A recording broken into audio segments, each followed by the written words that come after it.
The truck's going to be here very soon. Do you want to have a quick look around the house before I shut the door for the last time? And it's time for the next adventure. Hello everybody, welcome to another video. Thank you so much for joining us and good morning. As you can see, I'm not in the workshop. This is a slightly different video to the usual format, I will admit. It's only going to happen once, so I thought I'll film it and you can let me know what you think in the comments. It is about 6:30 in the morning, first thing in the morning, and I'm just getting the final bits ready. The truck is about to turn up at the back of the garden because I'm moving house. And that is quite stressful. I've lived here for about 7 years. We've filmed a few times here in the garden. We've had the lovely greenhouse by Woodpecker Joinery put in. That was a lovely video. If you haven't seen that, go back and watch that because it's fascinating. Very talented bunch of people there. I haven't filmed at home very much at all. And I thought, you know what? This is the last day I'm going to be here. So let's capture the chaos, give you a little tour. The truck's going to be here very soon and I've got a lot more bits to get out of the house. I'd quite like to have given you a proper look around the garden and talked about some of the beds and what's in them all and what I've done here, but it's January and everything's dead. Nothing's up yet. The daffodils and some of the bulbs are starting to come up, but maybe we'll drop in a few photos so you can get a gist of what it looks like in the summer. It looks a lot nicer than the swampy mud bath that is here now, which is a bit sad for the new owner, but I promise you it looks better in the summer. This greenhouse has usually been full of my avocados, which I'm quite passionate about growing. Sadly, the biggest one got hit by the frost in the winter and I don't know if it's going to make it or not. That is touch and go. I'm a bit sad about that. I've had to move them out of this beautiful greenhouse.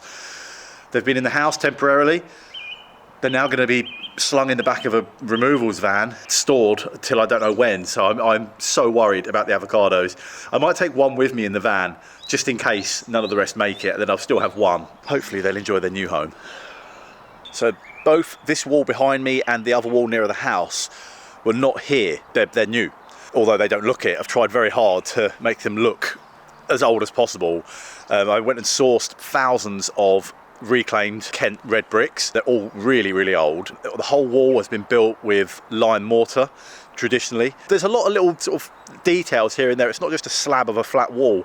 There's piers every now and then, it's steps at the top, there's a little double step at the bottom. I just wanted to add a little bit of interest to make it look a bit nicer instead of just a big flat slab of a wall. And I actually managed to find carved stone pier tops. The reclamation yard not far from here in Kent actually had just the perfect amount. One of them was a bit broken, but that's gone behind the shed at the very end, so you can't really see it. I was so chuffed when I found those. What a find. Just the right amount, the perfect size. I've spent the last 7 years gathering and finding and installing all of these lovely things to now leave them here. I guess that's moving house though, isn't it? This wall by the house was built first, and then after it was built, I decided I want to grow a pear tree along it, so I needed some wires along the wall. So I had to drill, put wall plugs in, tie some little eyelets in and put some wire rope across. It was okay, but it looked a bit ugly. It's a bit of a compromise. I mean, it's fine. But when I built this second wall, this one is much longer. I'm definitely going to be growing stuff along it or up it. As the wall was being built, I gave the builder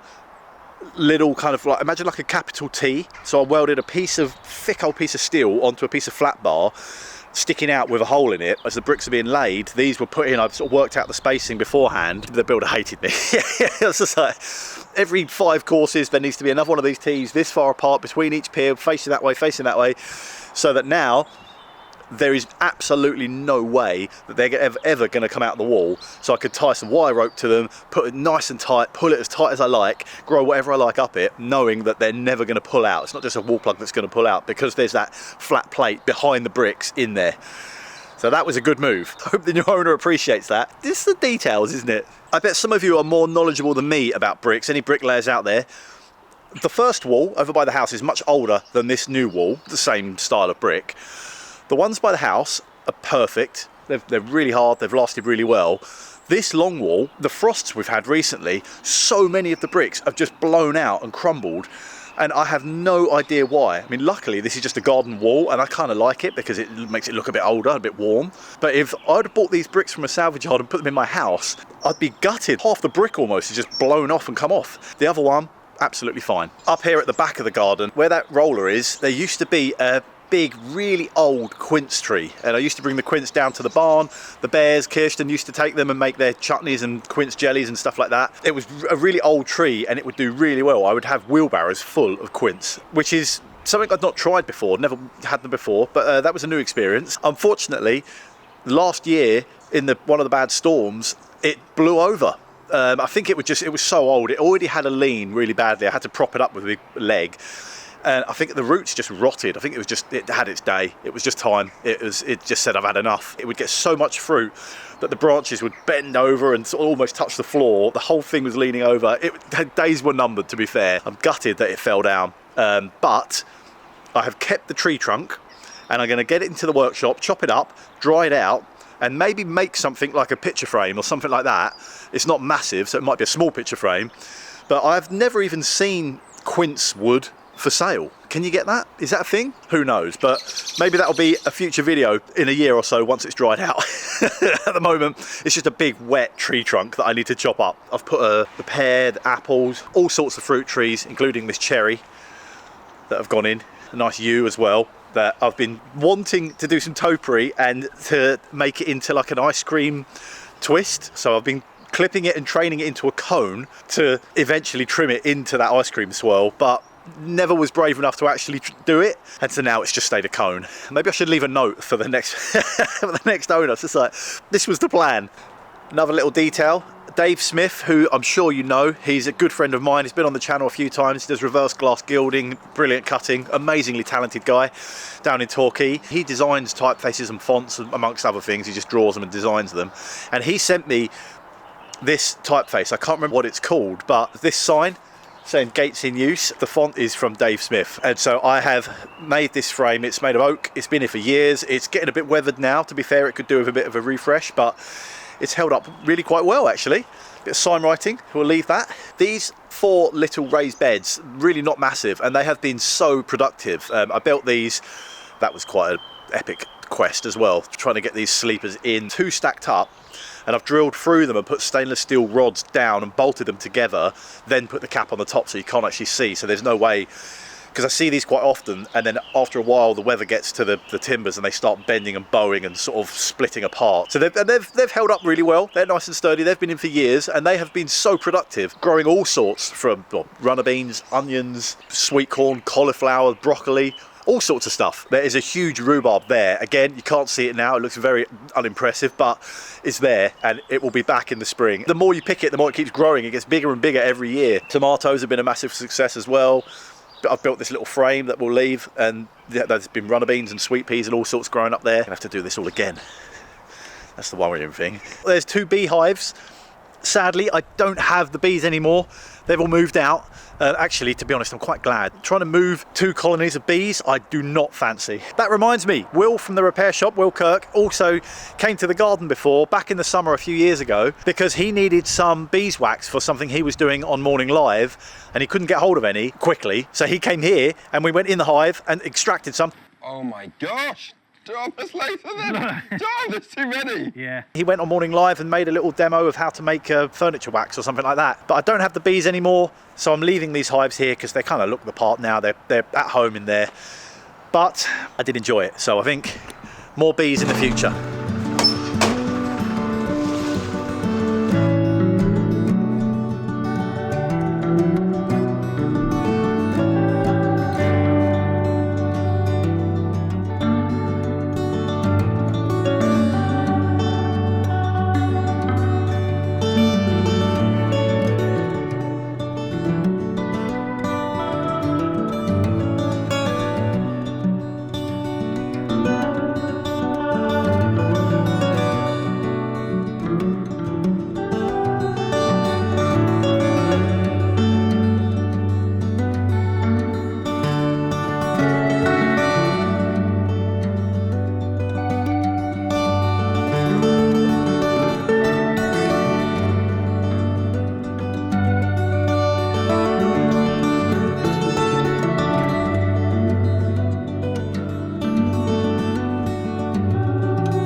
These poor avocados. They do not like moving around, and they're gonna have to stay in this van for a few days. I think they're being unloaded and stored somewhere, so if they make it, I'll be amazed.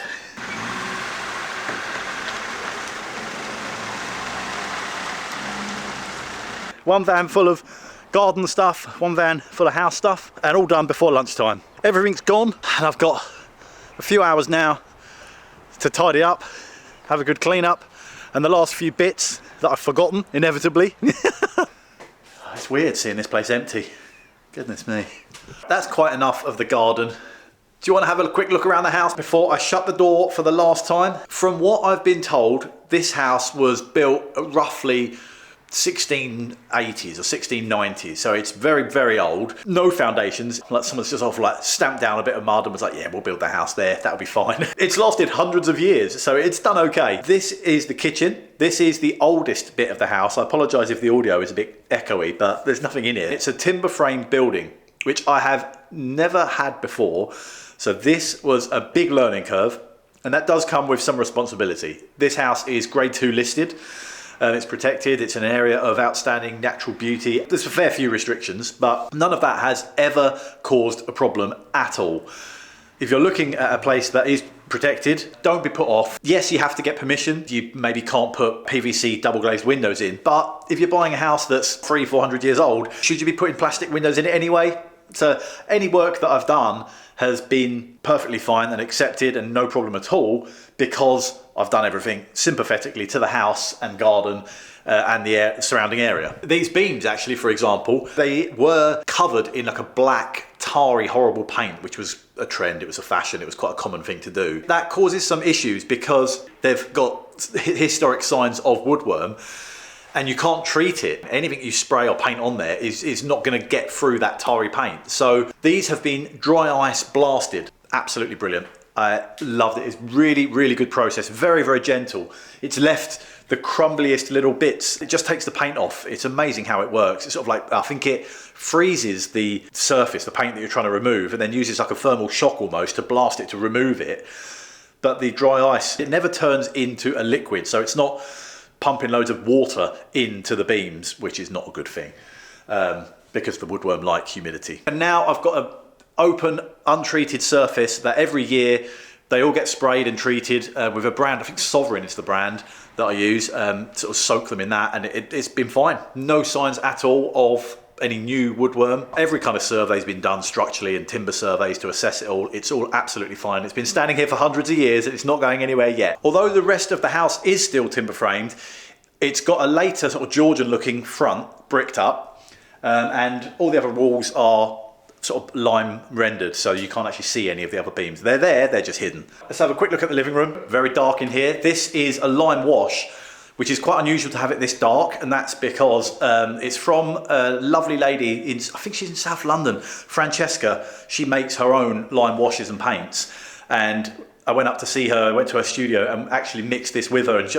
made it ourselves. I couldn't find anything dark enough, and also I was there in her studio being like, more pigment, make it darker. Have a look at Francesca's paints because they're really, really good, and the whole place here is pretty much done in them. As you have probably seen from the front of the house, this used to be the post office. I think it was around the 1900s, roughly, and on maybe up to the 1920s. This was the post office to the village, and this used to be the actual post office room. That's why the front windows are odd. This has got the bigger, sort of larger window.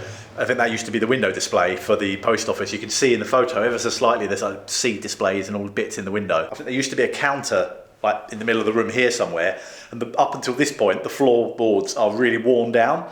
And there's a lovely little nook in the corner. So this would have been a display again, I think, part of the post office. The lady that ran the post office used to have the kitchen as her back room, back of house, and she would sit out there and be doing her stuff back there, and that was like the living kind of quarters. There's a little hatch in this door that divides the two rooms.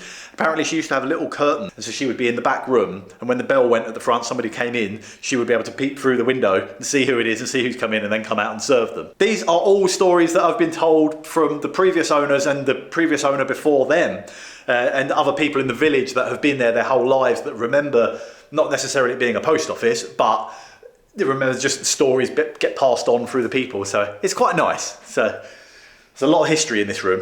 throughout the years, I've been gathering postcards and bits of memorabilia to do with when this was a post office, with the stamp on it from Hollingbourne Post Office, which was here. So this one was going to Lancashire, this one was going to Maidstone, this one's going to Strand in London. I'm leaving all of these, some of them are framed, some of them are in a pile here. I'm leaving them all for the new owner because they are absolutely part of the house's history now. So, right, let's go and have a look upstairs. Original doors that I've spent hours and hours and hours stripping and oiling. Again, pink paint with Francesca, lime wash, bedroom, cast iron radiators, and a view over the garden. Another big bedroom here. Lime wash from Francesca again. This one's got a fireplace, which is quite cool. The fireplace in this room was not working originally, but I found a new chimney pot and had the whole chimney pretty much rebuilt, repointed, and it's not been lined, it's still the original chimney breast, but just repaired. And so now this is a fully working fireplace, which is a bit unusual in a bedroom, but it's quite nice.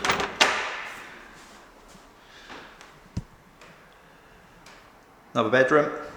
Look what's on this window. A bit strange in this quite nice fancy writing that looks quite sort of scrolly. It doesn't look like a kid's done it really roughly and scribbled it in. There's nice curves and scrolls. But yeah, I wonder who is Mary? The previous owners did an awful lot of major structural work to the house. So all of the floorboards on this first floor are brand new and solid oak. They're like 25mm thick, I think. They're really, really lovely. And they are throughout this whole floor. All the joists have been repaired and it's all structurally good. They had an architect come in and I think rejiggle a few bits. So there's another bathroom and they just sort of shuffled a few bits around. Have a quick look at this. Nice round window, top of the stairs. And then I took all the wallpaper off this wall, but uncovered that and I've left it because I just really like it. Some lovely bits with gold sort of tooling and stuff in there, like the tiny little fragments that I can't really show you, but they're there and I couldn't quite bring myself to paint it. So I've just left that wall stripped as it is. And I really like it. It's quite nice uncovering hidden treasures like that. You'd assume that's a cupboard, but no, it goes up again. Now we're up into the loft, which has been converted again by the previous owners. I barely come up here because I do have to duck to get up here, but there's another door, another old original door, another bedroom or dressing room or playroom or whatever you fancy room. That's the dining room, believe it or not. Look at that. So that corner of that room and this wall is that wall. Amazing. Can you believe that? They're all solid oak beams that have gone in. The whole back of it's been redone, and then that's the floor in that same room, all new. Very cool. There's one more thing. Another door that you'd walk past thinking it's just another cupboard, but another surprise. You ready?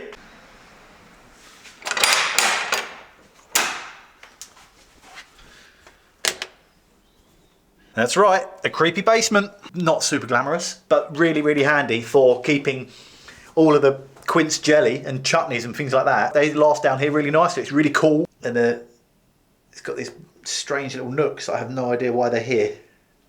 Lovely floor down here. I do really like the floor. This is the floor that I've put in the greenhouse. The same as this. It's a really good place to hide the electric meter, the gas meter, all the mains come in and you can get to all the pipes that run to the radiators, or most of them anyway. The kitchen runs that way, the living room and dining room run that way, and you can get to them all down here, which is really handy when you need to change your radiator and drain the system and things like that. It's really good. If only I was a foot shorter, be fine. Back in the kitchen, and I've just seen something else that I have forgot to tell you. So again, another story told to me by some locals that I have no proof of how true it actually is. By the fireplace in the kitchen, there's a big old sturdy pair of boots. We are just over the road now from Leeds Castle, not in Leeds, in Kent. I think back then the estate of Leeds Castle probably owned most of this village, including this house. And one of the groundsmen that worked at the castle lived here, and they were his boots. The previous owners kept them, I've kept them, and I'm leaving them by the fireplace for the next owner so they can keep hold of them as well and keep telling that story to people in the future. Probably the worst place to keep a pair of boots, next to a hot fire. Another thing that I'm leaving the new owners is a pile of books that I've gathered from various places, and some were given to me from the previous owners, of how to look after these old houses. There is so much to learn, and you do have to treat them a bit differently to your typical modern house. They need to breathe. You can't just paint the walls in emulsion with paint. There's certain things that you should and shouldn't do, and it's a lot of information in these books. Some homework for them. This house is not massive, which means there's not really anywhere nice to hide the boiler, which did leave me with a bit of an issue because they're so ugly, especially in an old kitchen like this. Somebody else in the village has a hobby of making dolls' houses. So I had the idea, wouldn't it be quite nice to cover the boiler in the replica of the front of the house? So this was made by a lovely gentleman over the road that still lives in the village, down to every last detail, the sign writing, the little sign. Of course, the door opens, the window's open. It's got the little round window on the stairs. I've hung it in a way so that it splits and you can get access to the boiler. There's an idea for anybody that has an ugly boiler in their kitchen. Make yourself a little replica doll's house. There is one more thing I'd like to show you at the back of the garden, which was a bit of a lockdown project for me, and I'm going to miss that an awful lot. This is my mega structure. Any of you that watch the repair shop know that I've spent the last 7 years or so working outside the repair shop under that wagon shed, spending every day sitting there. I could not help but admire and appreciate the beautiful building that I was in. Before we turned up at the Wealden Downland, they actually kept two giant wagons under there that were pulled by horses. They've now gone and I've moved in. And you can't help but just sit there and look up and just look at the amazing craftsmanship that goes into these beautiful old buildings. I wanted to build my own wagon shed, so that's exactly what I did. I can't take credit for the entire building though. A local company put the oak frame in, but the rest of it is all me. Months and months and months of work. Good job it was locked down, because this certainly kept me busy. This is 9 meters long, 3 meters wide, and I think just under 4 meters tall at the ridge. It's got a very old weather vane that I restored and installed on the roof. There's not a screw in it on any of this. It's all just pegged together with sort of tenons going in and then pegged. And it's all oak. And they even thought I was crazy. We had so many conversations about it, because I think most people that have these oak structures like a gazebo or carport or something like that, you have the bits that you can see as oak, these beams, these cross beams, all of this, all that sort of stuff. Most people have softwood up in the roof because you're going to end up insulating it and covering it, and you're never going to see anyway, so it's a good way of saving some money. Because I was inspired by the building down at the barn, I knew the inside of the roof was probably the most important bit, so I could sit in here and look up at this beautiful ceiling. So the whole structure is oak, and then it was over to me to work on the rest of it. So these are all of the oak beams, and then going this way are hand split sweet chestnut laths, essentially the same as what would be in the wall, like battens. I think there was about 5,000 tiles on there, all put on there by myself, carried up a ladder on my own, clambered up in there on the roof. My ankles were absolutely killing me. I want this to look like it's been here for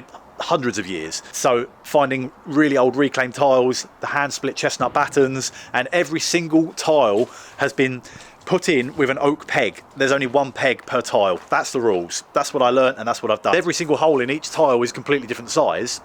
So you have to have different sized pegs, and you sort of whittle them down and taper them to fit each tile. But it's not even as simple as just fitting the tile, because they're all different sizes. So you have to try about 5 or 6 different ones on to find the right size one that fits in the gap. It was an absolute labour of love. It's beautiful. It's survived really well throughout all the storms that we've had. I've not had any problems with the roof at all. It doesn't leak. It's beautiful. Touch wood, quick. I have started growing a wisteria from the side up this leg and across the top, and the idea is that it's going to kind of arch this entrance bit at the side and work its way all the way around.